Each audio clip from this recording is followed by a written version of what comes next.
Greetings, everybody. Today is Monday. Hope you had a good weekend. Hope you were able to worship and give your Lord thanks for all the good things that He has done for us.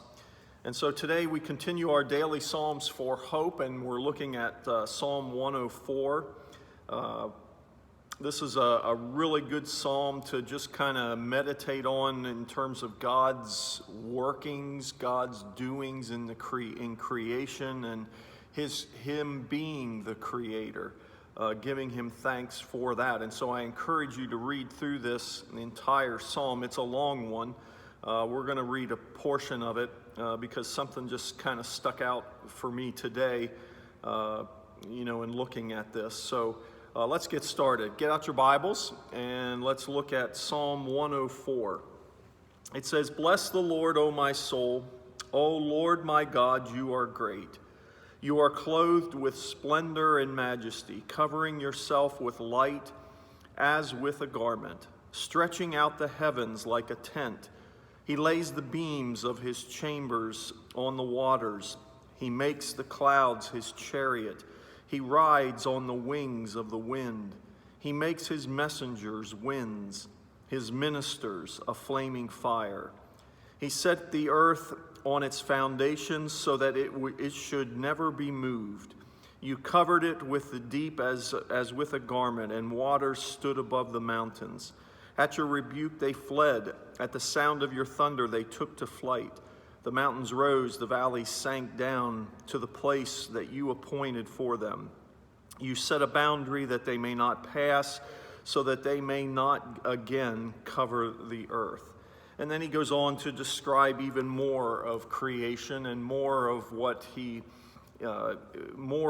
God has done in terms of that creation.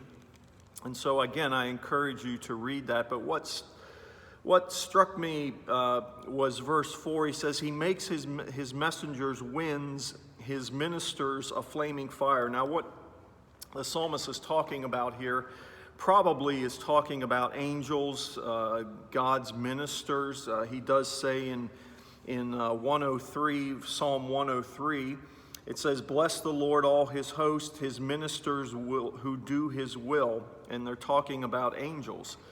Now, I'm not going to talk about angels, but I'm going to talk about ministers. Because what just dawned on me was we need to pray for those who are in the position of shepherding flocks. And I'm not just talking about me. I'm talking about a lot of pastors that I know, a lot of shepherds that I know that are just getting to a really point in their ministry where it is getting harder and harder because this whole thing has become just a really challenging thing to get through and to help people get through. Because the more it goes on, the more isolation that is demanded and all these mandates that continue to happen, ministers find themselves in really challenging positions because they're kind of stuck in the middle of a lot of ideas and philosophies and how things should be done, how things shouldn't be done.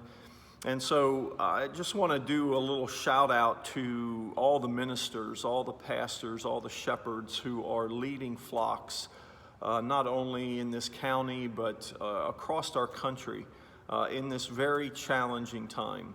And so if you know one, please lift up a prayer for them because this is a special time of year, and it requires energy.